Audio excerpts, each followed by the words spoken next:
Microphone check, 1, 2, what is this? It's the 5'7" assassin in the podcast business, and we're back with another episode of QLC TV. My name is Rohan, and I'm the host of this lovely show, where I aim to give you authentic insight into the world of music, which will be a primary focus as it's my absolute utmost passion in the world. I just love music. I'll also be talking about politics as the other key focus, as well as some culture, sports sprinkled in, as well as topics about growing into adulthood and personal development. As all of this is delivered from the perspective of a 25-year-old Indian man living in Canada, trying to make sense of not only myself, but of the world. So all in all, I thank you so much for listening and taking part in this creative journey that I'm embarking on with QLC TV, and I just hope that this platform will not only give myself, but give those listening something nice to look forward to when they wake up in the morning, because if I achieved that, then I've succeeded. Hey everybody, it is October 31st, otherwise known as Halloween, spooky season, and I'm back with another episode of QLC TV. This is episode 19, and I have another all-music episode for you guys today, where I'll be talking about the new Homeboy Sandman album. I'll be talking about the new Open Mike Eagle project, as well as the new Black Thought project. You know, there's been a ton of music coming out over the past month, and it's not seeming to slow down at all. So I'm going to be trying to cover all of the main projects, or at least the most interesting and thought-provoking projects that come out. But I'll also try to make some time to cover some political developments that have recently taken place. But again, for now, it's all music, and I will start with this new Homeboy Sandman album, which is fully produced by Quelle Chris, called Don't Feed the Monster. So Homeboy Sandman is a Queens, New York rapper who has a very unique voice and a pretty unique way of rapping that as soon as you put him on, I don't think you'll really have heard someone like him before. He has I can't even really put it into words. There's something with the way he flows. There's something with his voice that is incredibly unique and strange, and it's almost off-putting at first. Like when I first heard a Homeboy Sandman verse, I remember being like, is he really for real rapping like this, or is this a joke? Like it just sounded borderline corny, if I'm being honest, but very quickly I adjusted to his style, and you really uncover that he is an exceptional lyricist. This project, Don't Feed the Monster, is not his first project by any means. He's 40 years old, so he's not a young guy. And this Don't Feed the Monster project here is his 10th studio album. And out of these albums, I've heard the majority of them, and especially I've heard all of his recent work ever since the year 2010. And I've grown to like most of them, but I just have always found that there's been something missing with the way this guy makes an album. Whether it be kind of boring production or the lack in songwriting quality that failed to sometimes make these songs really connect with me, stick with me, make me want to come back to them. But I was really excited for this project because it's a collaboration with all of the beats being produced by Quelle Chris. Quelle Chris is a Detroit rapper producer who I've been really in love with for the better part of the last decade. He has a really unique, oddball style to both his rhymes, but as he's only handling the production here, I'll stick to the production, where his production is so unique. It's a mix of some boom bap elements, dusty jazz, but then a lot of like really odd kind of sound effects, skits, weird vocal samples that are being used. That's almost Madlib-esque, except where Madlib tends to pull his kind of oddball tendencies from like blaxploitation films and things like that. Oftentimes, Quelle seems to get it a lot from comedy. So there's a lot of comedic elements in the production itself a lot of times. And I was interested to see if he'd bring that oddball, obscure, different, left field kind of production to Homeboy that would hopefully elevate the catchiness of the music, the memorability of Homeboy's music. And what we got was not that. And definitely at first, I was genuinely disappointed. Like, I was really looking forward to this album because it just seemed like exactly what Homeboy Sandman needed. He just needed strong production, consistent production, but also coming from an artist like Quelle that has developed such a strong knack for keeping his music left field, but also making them very catchy, making them be jam-packed with personality and replay value that you always just want to come back to them to uncover little nuances in the music. But what we got here was Homeboy almost getting even more inaccessible when it comes to his rapping. And then the songwriting was very meditative. It's very one note. It's very even keel. It's incredibly introspective. And the beats are definitely not normal kind of traditional boom bap beats or something like that. But they are much more restrained and less all over the place than what Quelle usually produces. So, off the first couple listens, production definitely disappointed me, along with the marriage it had with Homeboy that I found made these songs not really stand out all that much. But simultaneously, my disappointment in the production and the songwriting was definitely balanced out by the remarkable introspection and moving honesty that Homeboy put forward throughout this entire album. And it's perfectly encapsulated by the title, which is Don't Feed the Monster. That title speaks to a disease that Homeboy Sandman has been living with his entire life, and what he references very often throughout this project, either indirectly or directly, and that's psoriasis. And psoriasis, the long and short of it, is a skin disease that makes your cells multiply very fast and causes these red, bumpy patches on your elbows, your scalp, and other places on your body. And although there's no true understood reason for why people develop this disorder, one thing that is clear that out of the main causes that lead to kind of inflammations and outbreaks of the psoriasis showing on someone's skin is emotional stress.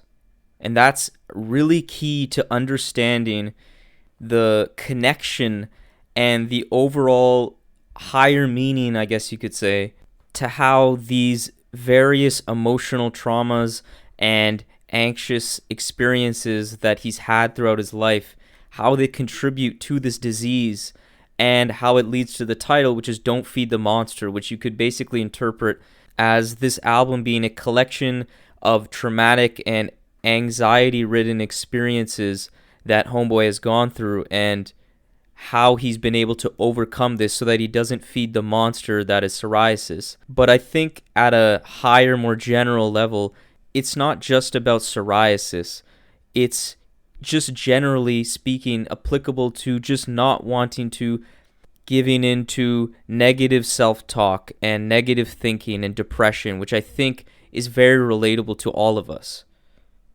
This information really makes all of these experiences he displays, it makes it make sense as to why he's bringing it up, how they all connect. It really adds a strong amount of cohesion and thematic consistency to all of the different experiences that he puts forward throughout this album, because this album is incredibly introspective, and it starts off right from the get-go with the track Trauma, where, man, Homeboy is talking about incredibly personal traumatic experiences that he went through as a child, stemming from child abuse and him having a very unhealthy relationship with women and sexuality, as it seemed like an older neighbor of his would basically, at the age of maybe under 10 years old, was having very inappropriate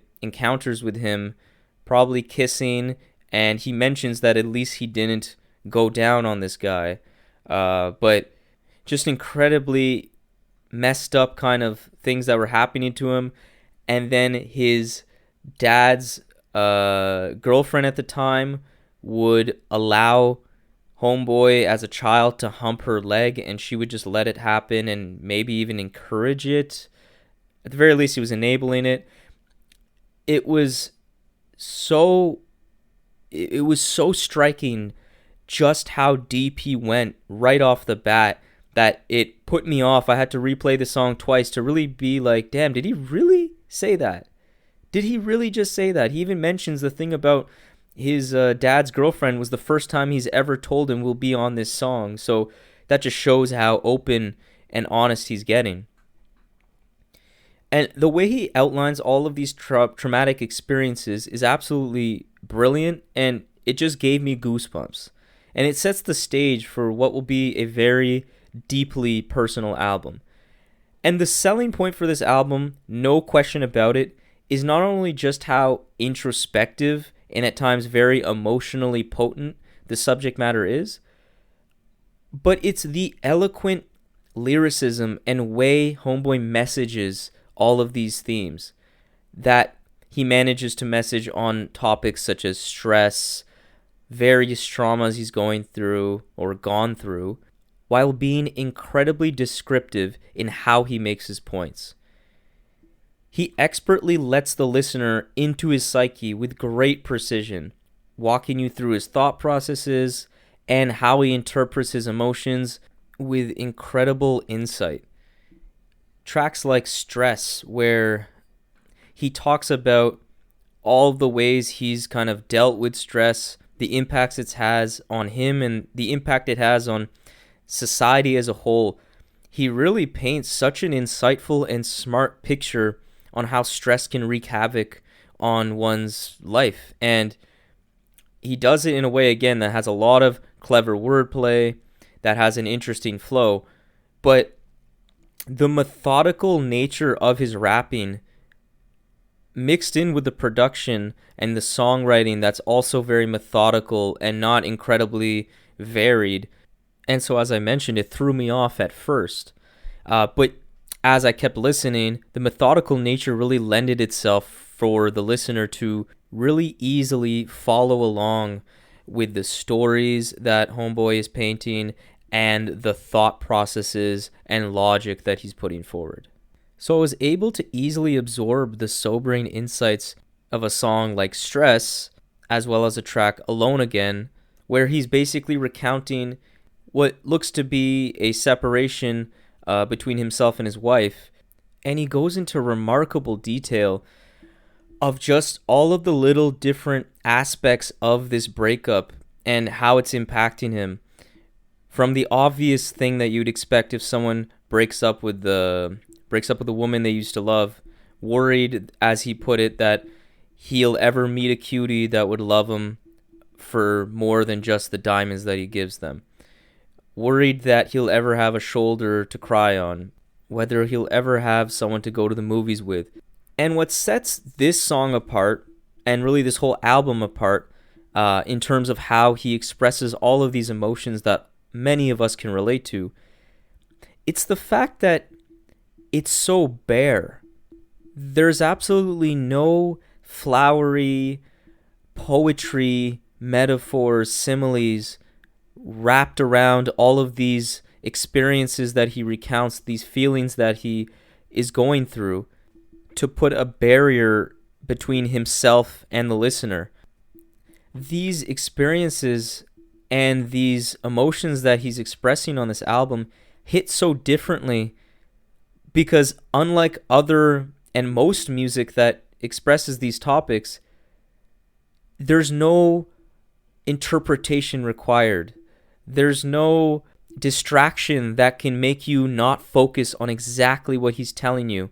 there's no running away from the topics that he's talking about where you're forced to confront them as a listener. He's not telling you a narrative, a symbolic narrative that you can maybe focus on the actual meaning of it, or you can just focus on the beautiful poetic imagery or metaphors that he's putting forward. On this album, you have to confront it. You have to be looking at it directly in the eyes, because Homeboy's not making anything unclear. This clarity is what sets this album apart and what really makes this album incredibly moving and incredibly introspective in a way that I've not really experienced in recent times with an album. And an example of this perfectly is Don't Look Down. This has one of the most energetic beats, by the way, which makes it a track that really stands out due to the energy. A lot of momentum, love the beat. And Homeboy's basically talking about how he is trying to, or how he deals with fear and how he tries to overcome it. And this exemplifies exactly what I just talked about how bare and straightforward the lyricism is, that it almost catches you off guard. So it was literally up until yesterday that I actually realized what he was saying in this song. The track is called Don't Look Down, and he's talking about how he's been able to overcome his fears. And the first verse talks about how he would go up on roofs and go right to the ledge as a way to almost test himself and remind himself that the stakes are high. At any moment you can die. Basically kind of a way to kind of develop a comfort dealing with fear as you are literally almost inches away from falling to your death. The next couple verses talk about different instances in which he's been able to overcome his fear, whether it be with his psoriasis disease, that he was a little concerned and scared or embarrassed to go to the beach because other people may notice and may make fun of him, but he overcame that fear, went, and it turned out fantastic. Same with how this applies to how he makes music. And that first verse, I only finally clicked that this is a literal thing he did. This wasn't, I assumed it was a metaphor. I assumed he meant I metaphorically walk over to the edge of a roof and I overcome my fears. I'm embodying the ideas that life is short and that I need to live it. I'm going to overcome my fear, etc. He actually did this as a child, and it only clicked as I was really, really listening closely to realize that this man actually did this as a real practice as he grew up. And I find that incredible. It makes me connect with the artist so much more, as he is incredibly honest, and the ways in which he's dealt with his stress, his fear, his anxieties in such drastic ways. It's on one hand makes me really feel for him, makes me really develop a care for him. That sounds really difficult to deal with, but at the same time, it also is incredibly inspiring to see that this man had to do that to develop this strength to overcome the fears in his life. And look where he is now, creating an incredible album with a great producer in Quelle Chris, seeming like at 40 years, he's at the height of his musical career, in my opinion, at least. And it's just really great to see. So now going back to the production, after a couple listens, I really started to get used to the fact that, okay, Quelle isn't going to be delivering beats that are very in line with what he would do in his normal work. It wasn't as zany. It was very dark. It was very consistent in tone. But what I did find pretty impressive as it kept going on, as I kept listening, was that, man, they fit so well with what Homeboy was doing. And it started to accentuate a lot of the intricacies in these beats. And then I started to realize that, man, no, these beats are actually pretty damn good. Around the middle part is where I was at the beginning starting to get pretty thrown off. It gets to tracks like Monument, which is a pretty loud beat that is pretty groggy, and for most of the production, it's not very fast in tempo. It's quite slow, and at times very slow and downtrodden. And then it goes into a track, Biters, which I still think is kind of unnecessary on this album. It's just a song about people biting styles and hip-hop. It just sounds kind of out of place, not as nearly emotionally potent as the rest of the album is. But outside of that low point, the production does an incredible job of accentuating Homeboy's mind state and makes you hang on every single little word of his. The track Walk by Faith is an incredible standout, and he talks about how he's used his faith or his hope, the idea of hope to get by, and the beat is downright hypnotic, with beautifully colorful sampling and percussion. And it sounds like a hypnotic mantra that he's saying, I walk by faith in times when I can't see. I believe in God. God believes in me. That kind of flow, that kind of way of rapping throughout the whole song, not just the hook, would never work without a beat like that. So I thought Quelle did overall an incredible job of creating beats that fit this very unique style of Homeboy's.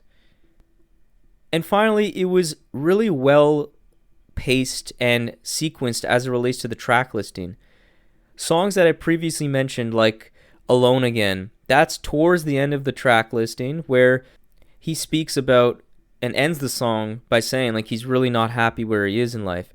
But then right at the end of the album, the last two tracks, Gestation and Straight, show that he is emerging from the shadows of his psyche, or the real homeboy, the strong homeboy, is going to make it out through the darkness. And then it ends with Straight, which is kind of just like a very, like, the most happy song on the album, and is showing that he's going to get by, he's going to make it through, he's going to be straight. And it's a really nice, uplifting way to end the album, and shows that from the first track, Trauma, which brings you right smack dab in his childhood, pretty much right to the present time where he's supposedly in a better place, it makes a lot of sense, and it makes the album really reward multiple front-to-back listens. So overall, although the songwriting was certainly a bit of a letdown, because again, although it grew on me, I was hoping Quelle would inspire Homeboy to stretch himself to make more catchy songs.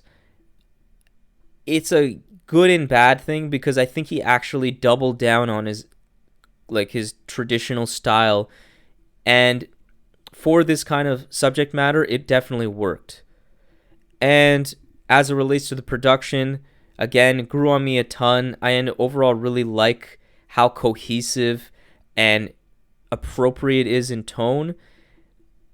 And then, as it relates to Homeboy's performance, man, he delivers a singularly unique album that makes up for some of the lackluster songwriting at times, and just brings supreme honesty, supreme openness, and interesting insight into Homeboy as a person, how to make it through struggles, how to make it through mental health issues.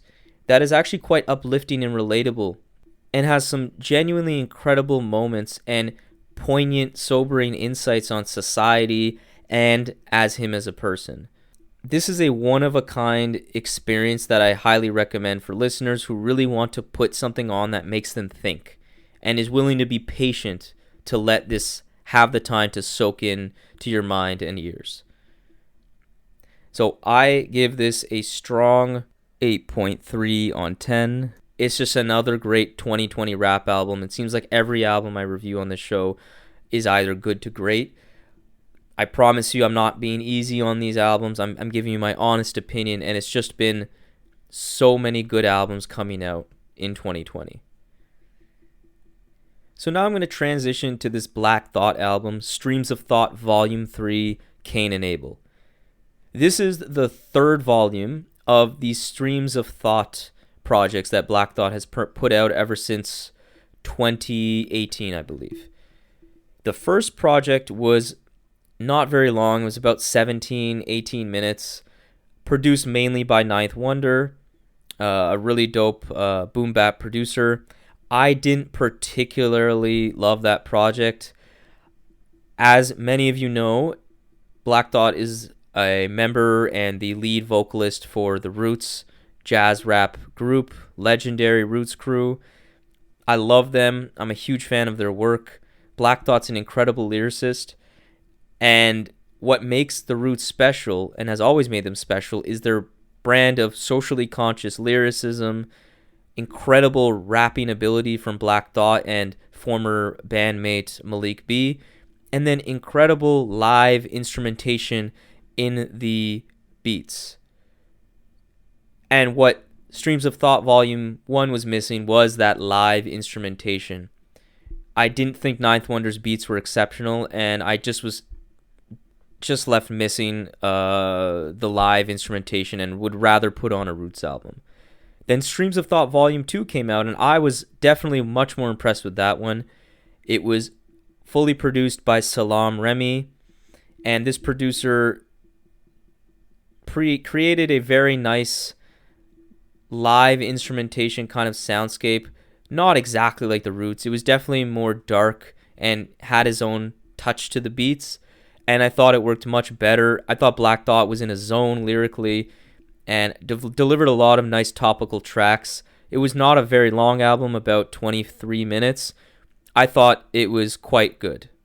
Definitely good, maybe even great.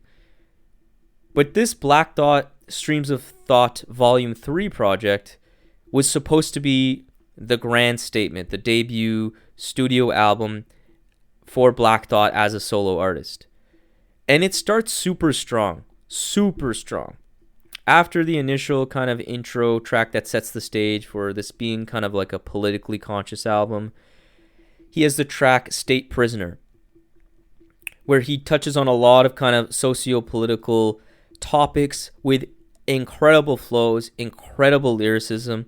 And I love the way he ends this song with this line that, in conclusion, I want to clear the confusion. Any rumors that the artist you're currently hearing is human. The way he says it, the way it flows into the next line, there's so much confidence in what he's rhyming, but you absolutely believe it because this guy is just slaying this track. Then it transitions to the track Good Morning that features Pusha T and Killer Mike of Run the Jewels, and good lord, Swiss Beats laces this beat with a lot of like bombastic drumming and sampling, and Black Thought kills it, but I actually think he had the least interesting verse on this song. Pusha T just waxes coke rap poetic as he always does. Love his verse. And then Killer Mike finishes off the track, and I think he probably had the strongest verse because his was the most kind of consistent with the subject matter of this album too, touching on a lot of really interesting political topics here, and the command he has on the mic fit perfectly, and this album started amazingly. The next couple tracks were good, but not really at the same level. Still very consistent, started to incorporate some more live instrumentation. I was like, okay, cool. This album's starting to vary too. I like it.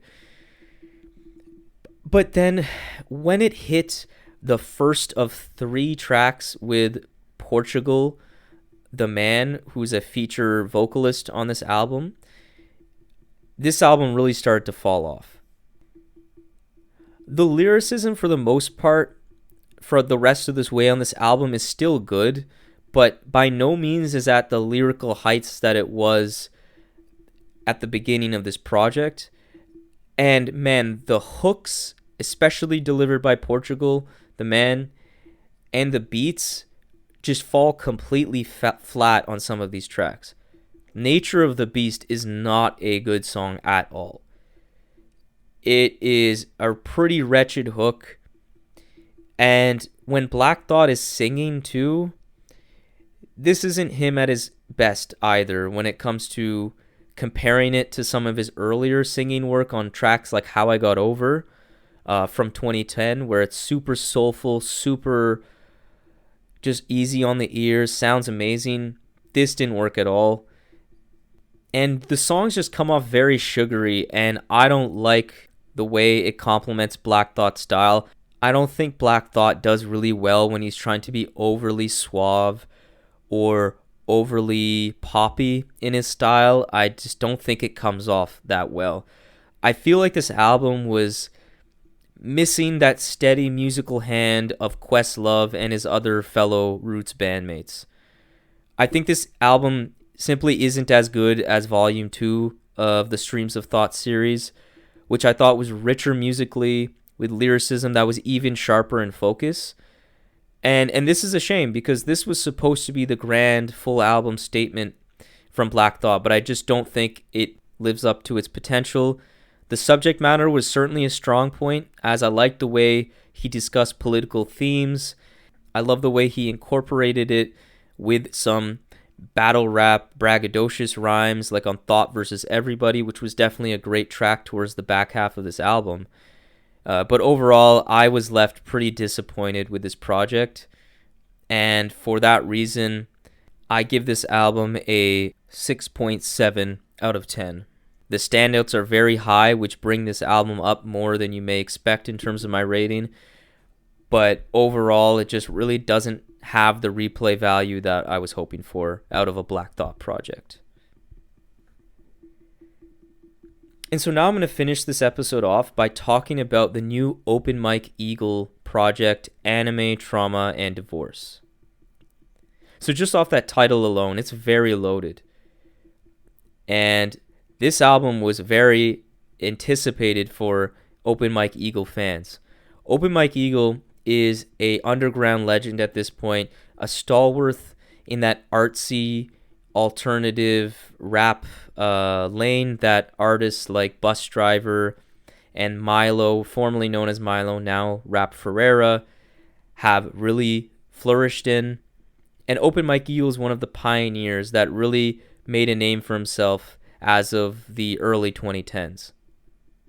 And I've loved or liked all of his projects that I've heard from him, particularly Dark Comedy from 2014, that really kicked off his career, got him a lot of acclaim. It really branded him as a artist that is very zany, introspective, can be very comedic, and display a lot of dark humor that's quite unique in this genre, and be very personal about it all too. And I loved that project, and I really, really loved the next couple projects that he delivered. Hella Personal Film Festival that had production from Paul White, who, if you don't know, produced the majority or all of Atrocity Exhibition by Danny Brown. So you know this guy's a really great producer. That had a very interesting production, and Open Mike Eagle was delivering a lot of really interesting narratives and song concepts that I think came across beautifully. And then I think his best project was his last full-length studio album, Brick Body Kids Still Daydream, which was an album that touched on a lot of topics surrounding gentrification and poverty, and he delivered all of this with probably his best rapping performances. I think his best bag of beats that he rapped over too. And I loved this project. It's one of the best albums that came out of the 2017 year. So going into this project, I was very excited. Unfortunately for Mike, he has recently gone through a lot of bad experiences, particularly as it relates to his marriage, which finished with a divorce. And he's also had very important life events to happen during this last couple year time as well, with his son that's growing up, a recent divorce during this time frame as well, and also the fact that his label that he used to be a part of, Hellfire Club, that featured other artists that I already mentioned, and formerly known as Milo at the time, and Bus Driver, Hellfire Club, that broke up, which caused Open Mike Eagle to start his own label. And so that's a lot of stuff to happen to someone in a couple years. And this album was billed as being a very cathartic, personal experience. So all of those things that I just described that this album was billed as are Open Mike Eagle's strong suits. This is what his style of rap was made for. So I had very high expectations. And I would say that this album captures very well his current mind state that I assume he's in, which is of confusion, existential angst, and overall a very sober and down mind state. But what I think this album is lacking, and which kind of leaves me not wanting or desiring to go back to this album as much, is that I don't really get a real conclusion or really concrete message that clearly captures what all of these recent experiences have made him learn, made him think about, made him feel. And that isn't necessarily something that needs to happen or needs to be communicated when you are talking about these topics on a project. This approach of, kind of just outlining a bunch of experiences that have happened to you and putting them all together on an album, and then letting the listener kind of pull out the themes, the symbolism, the reasoning for why someone's talking about what they're talking about, definitely can work. And it reminds me a lot of the genre of folk music. I'm thinking of artists like Phil Elverum in the Microphones, who just delivered an incredible album that released a couple months ago called The Microphones in 2020, where he uses this style very significantly, where most of the album is just a collection of random stories. Well, they're not random, that's the whole point, but they're seemingly random stories that he sings and puts them all together on this 40-minute project that end up adding up to more than the sum of its parts. It captures a feeling that is still clear enough that it makes you come away with something. I'm also thinking about artists like Sun Kill Moon, who often just, especially on a couple particular projects that have came out recently in the last 3, 4, 5 years of his career, where the lyrics are jam-packed with narratives of meeting some random dude on tour, and then all of the thoughts that came away from that encounter and how it made you feel. And then the whole album is basically a lot of that stuff, and you put it together and it's something really insightful. It's something really powerful and eloquent. This lyrical approach worked because these emotions and these insights that these experiences invoked were visceral and made clear, or were powerful enough. And save for a couple moments on Anime, Trauma, and Divorce, this album doesn't really make it clear what it's trying to say. It's just saying things. Songs like Everything Ends Last Year are the exception to this rule and outline exactly what this kind of lyrical approach can do at its best, where he's talking about mainly the demise of that Hellfire Club label and how people who were real close friends to him, they weren't just colleagues, business partners, they were real friends, and just the impact it had on their relationship as their label fell through, arguing about money, things that he never really want to, and no one really wants to be really worried about or concerned with when you're with your loved ones, with your friends. And the way he not only explains these topics, but the way he writes it from a songwriting perspective and the way he delivers it vocally, it really hits home.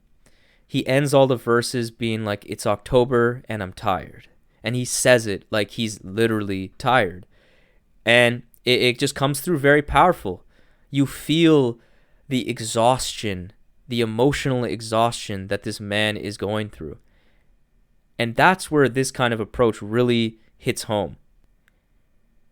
The majority of this album is filled with specific experiences or very specific thoughts, but failed to really connect with me in terms of like what is the real message or point to what you're telling.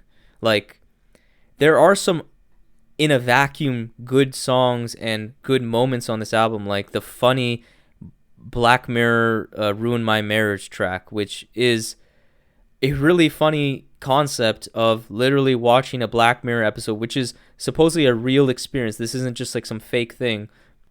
Mike and his wife really did watch a Black Mirror episode that did start a fight and, in his words, ruined his marriage. And that sounds really funny and is really entertaining, but if that song isn't surrounded by songs that are more clear about why did he get into this divorce, like what happened, what was the fallout because of, like, I know he's depressed, I know he's confused, but what else and in what ways specifically?